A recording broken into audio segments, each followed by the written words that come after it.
What if the food sitting on your plate right now has a history you've never been told? What if the flavors you grew up on, the ones that feel ancient, inevitable, almost sacred, were actually born in a place most people write off as just beaches and theme parks? Florida doesn't show up in food history textbooks, but maybe it should, because some of the most iconic foods in the world didn't come from Paris or New York or ancient kitchens in Asia. They came from the humidity, the hustle, and the strange, beautiful chaos of the Sunshine State. This is Dish Atlas, and today we're going to Florida. We're about to hit you with all kinds of surprises today. Food number 1, key lime pie, my personal favorite pie. Walk into almost any diner in America and you'll find it on the menu. That pale yellow, tangy, sweet slice, with the graham cracker crust and a cloud of whipped cream on top. But key lime pie didn't come from a restaurant kitchen or a professional pastry chef. It came from the Florida Keys in the late 1800s, born out of necessity, in a place where fresh milk and ovens were rare luxuries. The woman most credited with its creation is Aunt Sally, a cook, working for a sponge fishing magnate named William Curry in Key West. She combined the small, intensely aromatic key limes that grew wild across the islands with sweetened, condensed milk, a canned product that didn't require refrigeration, and egg yolks. And the result didn't even need to be baked. The acid in the lime juice chemically cooked the filling on its own. That's the part most people never know. A pie that requires no heat, born in a place with no reliable ice. It wasn't a recipe born from creativity. It was a recipe born from survival. And now it's the official state pie of Florida. Food number 2, the Cuban Sandwich. It's pressed golden crispy on the outside and layered with roasted pork ham, Swiss cheese pickles, and mustard on the inside. A sandwich so perfectly engineered it feels like it was designed by a committee of geniuses. The Cuban sandwich didn't actually originate in Cuba. It was born in Tampa, Florida in the late 1800s in the immigrant neighborhoods of Ybor City, where Cuban, Spanish, and Italian workers packed into cigar factories and needed a lunch that was cheap-filling and fast. The Tampa version even includes Genoa salami, a direct nod to the Italian workers who stood shoulder to shoulder with Cuban immigrants on the factory floor. That layer of salami is the single most argued about ingredient in sandwich history.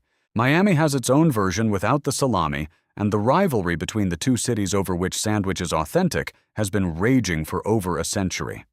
But Tampa has the receipts.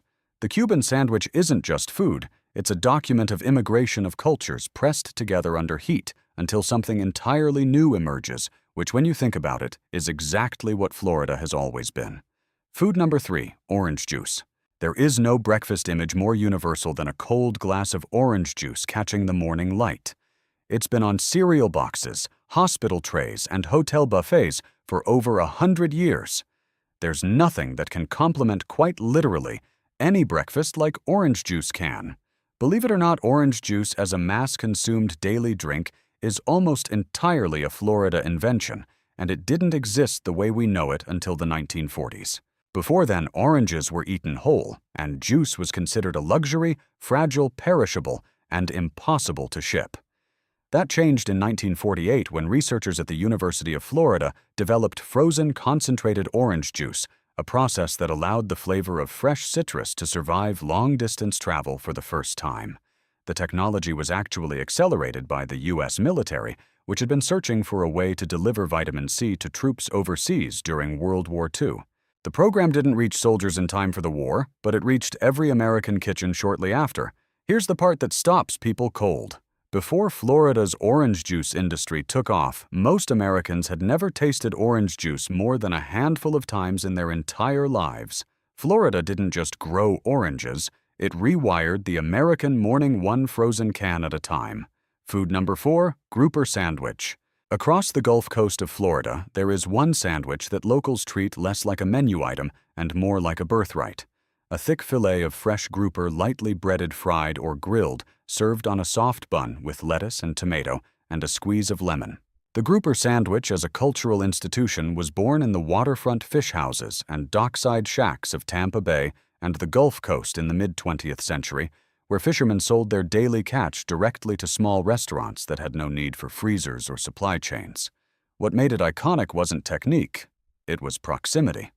The fish went from the water to the fryer in hours, sometimes less. But here's what most people don't realize. Grouper is one of the most frequently substituted fish in American restaurants, with studies suggesting that in some markets over a third of fish sold as grouper is actually a cheaper species entirely. In Florida, ordering a grouper sandwich from a decades-old waterfront spot isn't just a meal. It's an act of trust, a connection to a fishing culture that still believes the best food is the food that comes from exactly where you're standing. That idea, freshness as identity, is something Florida built its entire coastal food culture around. Food number 5. Everglades seasoning. Most spice blends live quietly in the back of a cabinet forgotten between uses. Everglades seasoning doesn't. In Florida, kitchens, backyard cookouts, and fishing camps across the state, this all-purpose seasoning blend has the kind of devoted following that most spice companies spend decades trying to manufacture. It was created in 1944 by Safford Mock in LaBelle, Florida, a small rural town sitting on the edge of the actual Everglades, and it was designed to capture the flavor profile of Florida outdoor cooking. Bold, savory, slightly smoky, with a warmth that builds slowly and lingers. Mock reportedly developed the blend to season wild game and fresh-caught fish, the kind of cooking that happens at the edge of a marsh at sunset with no recipe and no audience. What makes it genuinely remarkable is what it represents in an era of corporate seasoning giants, a hyper-local product that never tried to be anything other than exactly what it was, born from one specific place and one specific way of eating. It never got a national marketing campaign. It spread entirely by word of mouth, by Floridians handing it to relatives, tucking it into suitcases, and shipping it to transplants who couldn't find it anywhere else. In a food world obsessed with scale, Everglades seasoning is proof that the most loyal audience is always the one that feels like the product was made specifically for them. Food number 6, stone crab claws. There are foods that taste expensive, and then there are foods that taste like the ocean decided to show off. Stone crab claws cracked open at the table, served chilled with a sharp mustard dipping sauce, are one of the great luxury seafood experiences in the world, and they belong almost entirely to Florida. The stone crab industry was pioneered in Miami Beach in the 1920s by a restaurant named Joe's Stone Crab, started by Joe Weiss, who began serving the claws at his small waterfront restaurant after a marine biologist from the University of Miami suggested they were edible and worth trying. Before that, stone crabs were largely ignored by fishermen and diners alike. But the detail that makes this story genuinely extraordinary is the harvesting method. Stone crabs regenerate their claws. Fishermen remove one claw and return the crab to the water alive, where it grows the claw back over the course of about a year. It is one of the only seafood industries in the world built on a renewable, self-replenishing harvest. What Joe Weiss stumbled into wasn't just a new menu item, it was an accidental model for sustainable seafood that marine conservationists still point to today. A luxury food that gives back. In Florida, even the indulgence has a conscience. Food number 7, swamp cabbage, also known as hearts of palm. Not every Florida food was born from ambition or accident. Some were born from pure, unadorned hunger. Swamp cabbage, known to the rest of the world as hearts of palm, was a survival food long before it became a delicacy.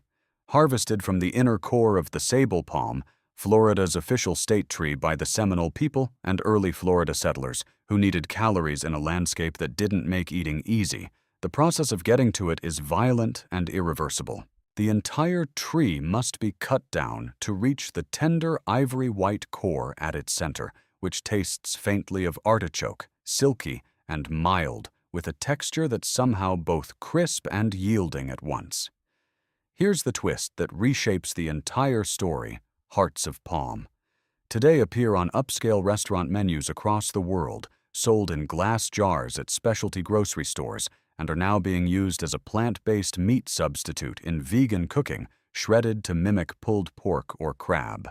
A food that kept Florida settlers alive in the wilderness is now being reimagined as the future of sustainable eating. What was once the last resort of the desperate has become the first choice of the conscious. Florida's most humble food has quietly become one of its most forward-thinking. Food number 8, dattle pepper hot sauce. Most people have heard of habaneros. Most people have heard of jalapenos. Almost nobody outside of northeastern Florida has heard of the dattle pepper. And that's exactly what makes it one of the most fascinating food stories in the entire state. The dattle pepper is a small, fruity, ferociously hot chili that grows almost exclusively in and around St. Augustine, Florida, the oldest continuously occupied European settlement in the United States, and its presence there is tied to a migration story that historians are still piecing together. The most widely accepted theory traces the pepper back to the Minorcan immigrants who arrived in Florida in the 1760s. Brought over as indentured laborers from the Mediterranean island of Minorca to work on indigo plantations, they carried their food culture, including this specific pepper, with them across the ocean. What makes the dattle genuinely unusual isn't just its heat, which rivals the habanero, but its flavor, sweet, fruity, and complex in a way that most super hot peppers aren't. More interested in seducing your palate than simply punishing it, local families in St. Augustine have been making dattle pepper hot sauce from private recipes for generations, passing them down like heirlooms. In a world where hot sauce has become a billion-dollar industry built on celebrity endorsements and viral challenges, the dattle remains stubbornly, beautifully local, a flavor that still belongs to the people who never left. Food number 9, Tupperware. Stay with me here because this one changes everything you think you know about how food is stored, shared, and saved. I know. Tupperware isn't a food, but it is one of the most transformative food inventions in modern history. And it was born in Kissimmee, Florida in 1946 when a chemist and inventor named Earl Tupper took a piece of polyethylene slag, an industrial waste product from oil refineries, and molded it into a lightweight, airtight container with a patented burping seal that kept food fresher longer than anything that had come before it. Before, Tupperware leftovers were covered with plates or wax paper. Refrigerators leaked odors between dishes, and food waste in the average American household was staggering. Tupper's invention solved a problem so fundamental that people didn't even know they had it until the solution appeared in their hands. But here's the detail that rewrites the story entirely: Tupperware barely sold in stores. It was a woman named Brownie Wise, a single mother from Georgia, who invented the Tupperware party model in the early 1950s, turning the product into a social phenomenon by selling it through networks of women in their own homes, generating over $1 million in sales before most Americans had ever seen it on a shelf. Florida didn't just invent a container, it accidentally invented a new model for how women could build economic independence in post-war America. That's not a food story. That's a revolution stored in plastic. Food number 10, Gatorade. There is no sports drink on earth more recognizable than Gatorade. Honestly, maybe any drink. The neon-colored electrolyte-packed liquid that has been poured over winning coaches, handed to exhausted athletes, and stocked in every gym bag and convenience store on the planet for over half a century. It was invented in 1965 at the University of Florida in Gainesville when a kidney disease researcher named Dr. Robert Cade was approached by an assistant football coach with a simple, urgent question. Why do our players stop sweating in the Florida heat? And why do so many of them collapse?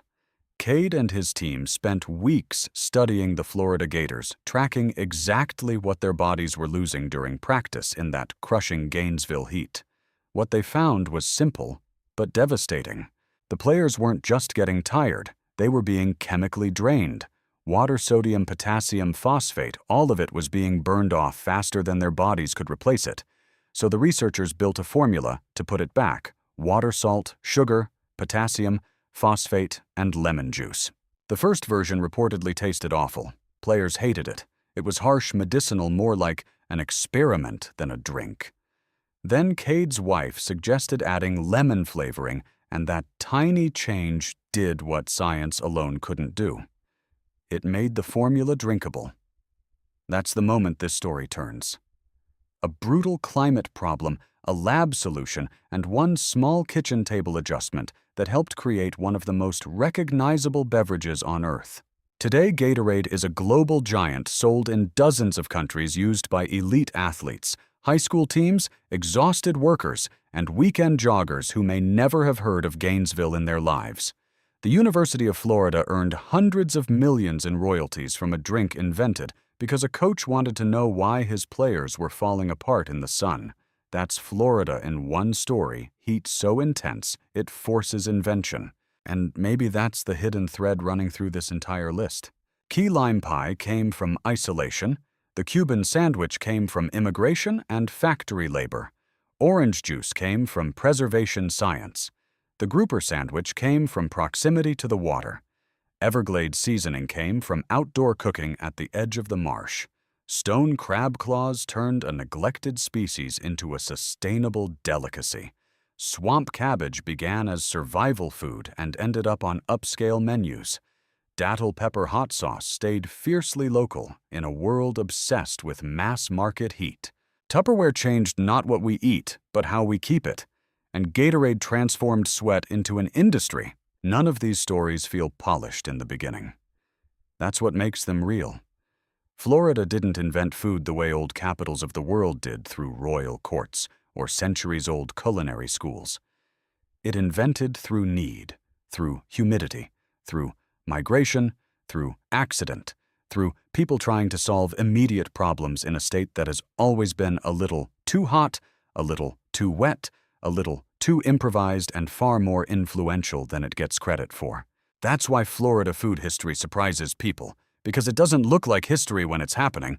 It looks like a dockside shack, a citrus lab, a cigar factory lunch break, a tackle box seasoned with Everglades spice, a sandwich pressed flat, a pie with no oven, a plastic container sealing with a burp, a sports drink mixed to keep college athletes from collapsing in the heat. One state, 10 inventions, and a pattern hiding in plain sight. Florida has been shaping the way America eats, drinks, preserves, and seasons food for generations, not by acting refined, but by being resourceful. Not by following tradition, but by forcing new ones into existence. If this changed the way you see Florida, hit like and subscribe to Dish Atlas. And tell us in the comments which of these surprised you the most, because chances are at least one of them was sitting right in front of you your whole life without you ever knowing where it began. Florida wasn't just making food, it was making answers. And a lot of those answers ended up on the rest of the world's table.